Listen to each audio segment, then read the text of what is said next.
Pertarungan Pilkada Jakarta kian riuh, usai sejumlah nama diproyeksikan jadi lawan Anies Baswedan. Partai yang tergabung dalam Koalisi Indonesia Maju tampaknya masih otak-atik mengkalkulasi secermat mungkin demi memenangkan pilkada. Partai Golkar memajukan nama jagoannya Yusuf Hamka mendampingi Kaisang Pangarep. Sementara Partai Amanat Nasional menyiapkan nama Zita Anjani yang dianggap cocok untuk mendampingi putra bungsu Presiden Jokowi itu. Meski masing-masing partai politik dalam Koalisi Indonesia Maju memajukan kadernya, Dewan Pembina Bapilu Partai Golkar Idrus Marham menepis anggapan Koalisi Indonesia Maju tak lagi solid. Menurut Idrus, yang terpenting bagi Kim saat ini distribusi posisi yang adil. Rangka untuk menjamin kesuksesan kepemimpinan Prabowo Gibran di dalam melakukan pembangunan itu, maka mau tidak mau kita berpikir bagaimana supaya pilkada-pilkada yang ada di provinsi dan kabupaten kota ini kita menangkan.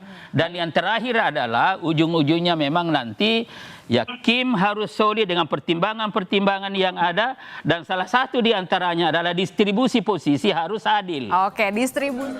Sementara Direktur Indo Strategik Ahmad Khairul Umam melihat distribusi posisi di Koalisi Indonesia Maju belum menemukan titik temu. Distribusinya rasanya belum menemukan titik temu yang clear, yang jelas, yang seimbang. Nah, ini yang kemudian ingin dicari betul, dan ini menjadi political warning. Kalau Kim di sejumlah wilayah strategis tidak mampu menunjukkan soliditas yang optimal, maka ini akan menjadi sebuah momentum konsolidasi kekuatan bagi rival politik Kim di dalam konteks ini. Dan yang terbaru, dari hasil survei Litbang Kompas, sosok Anies dan Ahok masih jadi kutub di Pilgub Jakarta. Sementara sosok lain seperti Ridwan Kamil, Erick Thohir, Sri Mulyani, hingga Kaisang Pangarep mengekor di belakang. Merespon tingginya elektabilitas Anies Baswedan di Jakarta, juru bicara PKS Pipin Sopian yakin warga Jakarta adalah pemilih yang rasional. Ini kesempatan buat kami ya, ketika memang yang lain belum ada calon yang fix, yang pasti, maka kami saat ini sudah membawa nama Anies Sohibul Iman ke masyarakat door to door untuk menaikkan elektabilitas. Nah, kami yakin bahwa warga Jakarta ini adalah warga yang rasional, dan mereka berhak untuk mendapatkan calon gubernur dan wakil gubernur yang punya pengalaman, punya rekam jejak, punya prestasi, bukan orang yang baru terjun di dalam politik. Hingga saat ini, belum ada kandidat yang mendapatkan golden ticket melaju di Pilgub Jakarta. Anies Sohibul yang diusung oleh PKS belum bisa mengamankan tiket pencalonan. Sementara Koalisi Indonesia Maju belum menemukan titik temu soal siapa yang bakal dicalonkan di kontestasi Pilkada Jakarta. Liputan Kompas TV. Meskipun dibayangi daya tarik politik dua sosok mantan gubernur Jakarta, pemilih Jakarta masih menyisakan ruang bagi sosok pemimpin baru di Pilkada pada November nanti. Lalu bagaimana hasil survei Litbang Kompas soal elektabilitas sejumlah tokoh yang diproyeksikan melaju di Jakarta? Sore hari ini kita bahas bersama dengan peneliti Litbang Kompas, ada Budiawan Sidik Arifianto yang sudah bergabung lewat sambungan Zoom. Mas Iwan, apa saja yang kemudian jadi faktor yang membuat nama Anies Baswedan dan juga nama Basuki Cahayapurnama alias Ahok masih ada di posisi teratas menurut Anda? Ya, seperti hasil temuan kami di terakhir kami, jadi ada sejumlah faktor yang membuat nama Anies dan Ahok masih leading begitu ya, masih menjadi pemimpin suara, karena memang keduanya salah satu tokoh yang memiliki rekam jejak yang relatif panjang dan baik tanda kutip ya di DKI Jakarta, sehingga publik di Jakarta melihat kedua kandidat ini layak untuk diajukan sebagai kandidat yang akan maju di Pilkada akhir tahun ini begitu. Dan dari sisi pengetahuan, keduanya juga memiliki pengalaman yang panjang terkait dengan birokrasi dan juga bekerja di lembaga pemerintahan yang kredibel. Jadi kenapa demikian, akhirnya Ahok dan Anies menjadi salah satu kandidat yang masih relatif unggul hingga saat ini. Begitu, Mbak. Oke, tingkat kepuasan yang dirasakan responden terhadap kinerja keduanya begitu ya?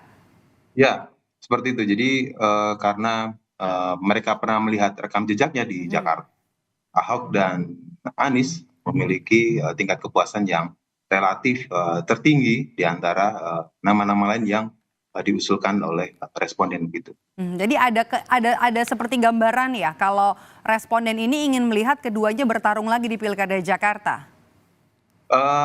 Mungkin bisa begitu, tapi juga mungkin tidak juga, atau mungkin sebaliknya, karena kedua kandidat ini juga memiliki resistensi begitu ya.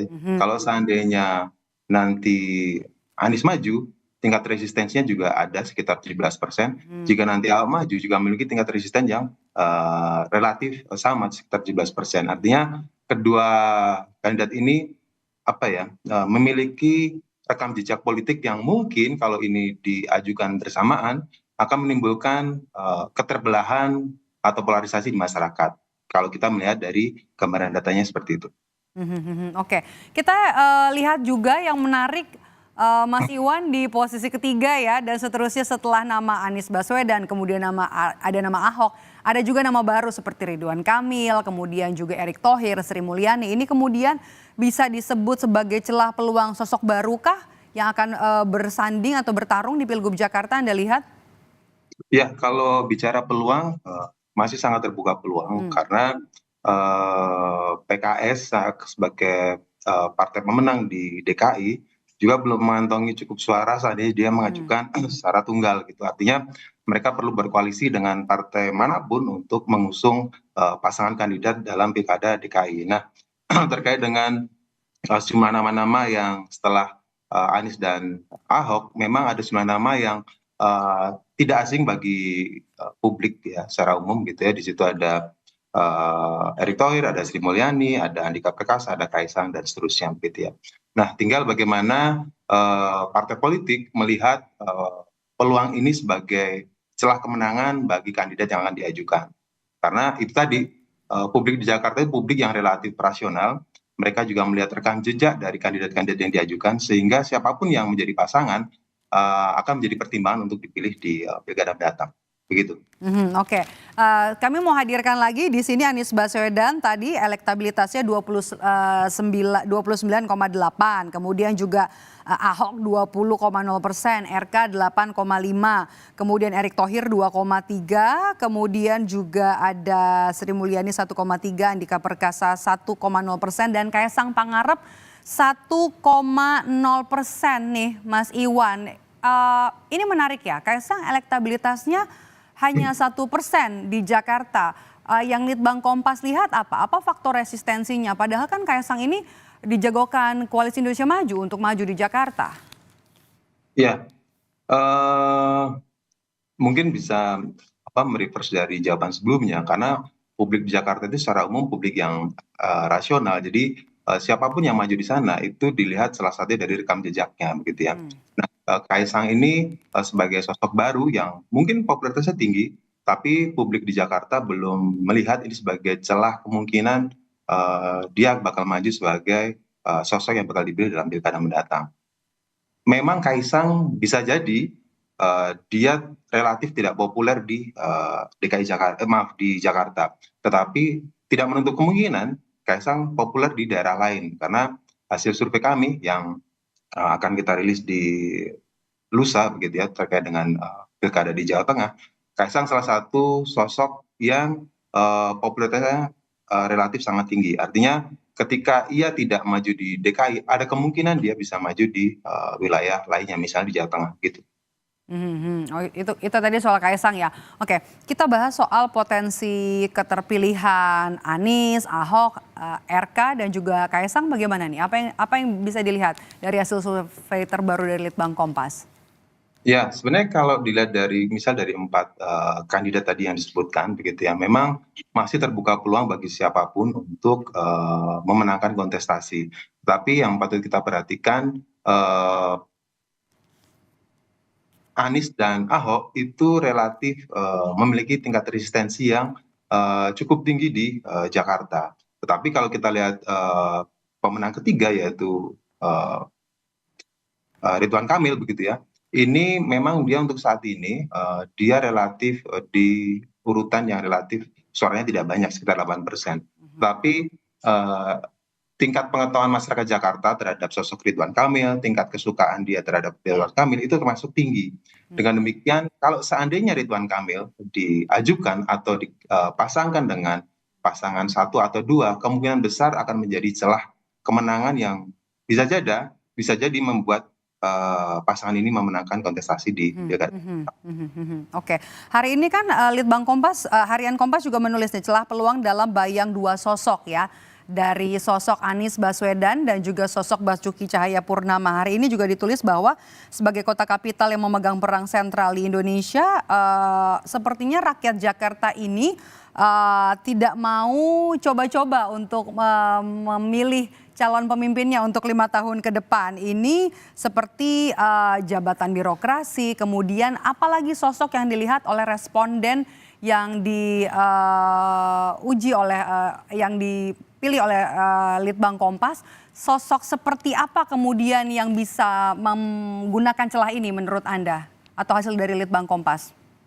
Ya, kalau kita lihat sekarang Jakarta kan sudah tidak menjadi ibu kota negara begitu ya. Setelah ada regulasi dan ibu kota negara itu bergeser ke IKN.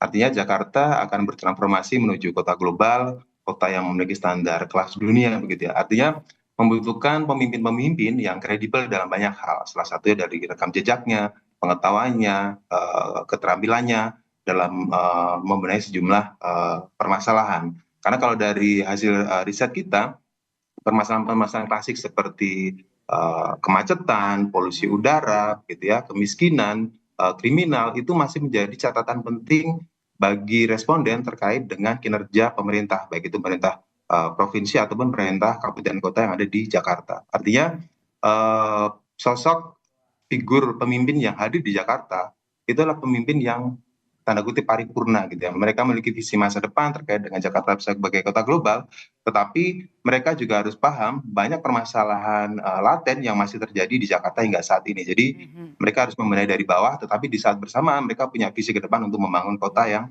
bertaraf internasional. Begitu. Pertimbangan rasional pemilih Jakarta, pertimbangan memilih kepala daerahnya, salah satu faktornya adalah agama. Bahkan di sini 75,3%. Agama jadi pertimbangan responden untuk memilih pemimpinnya. Kenapa demikian, Mas? Bukankah warga Jakarta disebut lebih rasional dalam memilih pemimpin? Ya, kembali lagi ya, ini kan survei terkait dengan persepsi gitu. Artinya persepsi itu kan kembali ke masyarakatnya. Kalau kita lihat dari data, memang mayoritas warga Jakarta adalah masyarakat Muslim begitu ya. Dan kalau kita coba representasikan masyarakat kita atau secara politik, memang PKS mendominasi di DKI Jakarta. Tetapi bukan masalah PKS yang menang atau kalah gitu, tapi karena memang populasi Muslim itu relatif banyak, bisa jadi gitu ya, ini ada keterkaitan antara keyakinan masyarakat terkait dengan sosok yang bakal memimpin DKI ini begitu ya. Ya kalau itu masalah rasionalitas atau tidak, ya kembali lagi ke sudut pandang audiens untuk melihat hal ini sebagai sebuah fakta, karena memang persepsi itu ya kembali lagi ke publik yang memilih kandidat itu begitu. Oke, ini faktornya kan tadi seagama, kemudian satu suku, saat ini sedang menjabat atau petahana, kemudian memiliki hubungan kekerabatan dengan sosok pemimpin dan diusung oleh partai politik pilihan. Boleh dijelasin nggak sih Mas Iwan soal ini, soal pertimbangan memilih kepala daerah? Ya, kalau terkait dengan partai politik yang mengusung itu memang sangat mungkin lebih ini ya, lebih rasional karena memang dengan kondisi Jakarta saat ini yang didominasi oleh pemilih Muslim begitu ya, PKS sebagai partai pemenang, artinya sosok yang dihadirkan sebagai kandidat yang akan maju nanti, ya PKS harus, seandainya PKS akan mengajukan salah satu kandidat, harus melihat peluang-peluang yang lainnya yang notabene bisa mengakomodasi banyak hal terkait dengan visi mereka begitu. Karena kalau dari temuan kita terkait dengan agama, suku yang cenderung harus Jawa gitu ya, itu memang kembali ke persepsi yang relatif tidak mudah kita jelaskan. Tetapi kalau terkait dengan kinerja yang bisa diukur, bisa dilihat, bisa dirasakan manfaatnya, saya rasa itu lebih rasional ketika siapapun pemilih nanti akan memilih kandidat yang diajukan. Jadi tidak sekedar agamanya sama, tidak sekedar sukunya sama atau preferensi politiknya sama, tetapi lebih arahnya bagaimana kandidat-kandidat ini memiliki pengetahuan atau memiliki rekam jejak yang bagus terkait dengan masa lalunya, terkait dengan pengalaman di pemerintahan, birokrasi, dan juga visi-visi mereka terkait dengan masa selanjutnya. Karena Jakarta sangat kompleks, banyak permasalahan yang tentu saja tidak sekedar suku yang sama, agama yang sama, tetapi lebih kompleks lagi terkait dengan skill dan pengetahuan dan seterusnya. Begitu. Oke, soal rekam jejak ini sepertinya bisa tergambarkan dari persetujuan terhadap latar belakang kepala daerah dari hasil survei Litbang Kompas ya, di mana pernah menjabat sebagai kepala daerah. Ini ada 81 responden, kemudian pernah menjabat sebagai menteri atau setingkat menteri 75,3%. Artinya yang punya rekam jejak bagus jadi pertimbangan responden di bawahnya suku Jawa, kemudian suku asli Betawi 75% dan juga 71%. Jadi artinya rekam jejak itu penting, pernah memimpin atau pernah menjadi pemimpin itu juga jadi penting, dan rekam jejak di birokrat begitu ya, birokrasi begitu. Ini jadi penting, bukan hanya sekedar elektabilitas, bukan hanya punya nama, tapi juga punya rekam jejak di pemerintahan begitu. Ya betul. Karena itu seperti yang sudah sampaikan sebelumnya, Jakarta sudah beranjak menuju ke kota global yang tentu saja tantangannya akan lebih berat lagi karena dia harus bersaing atau bersanding dengan kota-kota besar lainnya di dunia untuk menarik investasi, untuk mengembangkan seni dan budaya sebagai kota-kota global yang tentu saja Jakarta sebagai kota yang tetap maju, kota metropolitan yang tidak hilang identitasnya sebagai pusat kemajuan nasional. Dengan demikian sosok yang hadir di DKI adalah sosok yang memang berkompeten, jadi bukan hanya sekedar popularitas yang tinggi, bukan hanya sekedar kesamaan suku, agama, dan seterusnya, tapi memang dari sisi kualitas yang memang mumpuni untuk memimpin kota yang sangat kompleks. Begitu, Madam. Jadi bukan hanya soal popularitas, tapi juga kapabilitas nanti untuk memimpin Jakarta yang tidak lagi kemudian menyandang sebagai ibu kota. Terima kasih sudah meluangkan waktu bersama kami di Rumah Pilkada, Mas Budiawan Sidik Arifianto, peneliti Litbang Kompas. Saya selalu, Mas Iwan.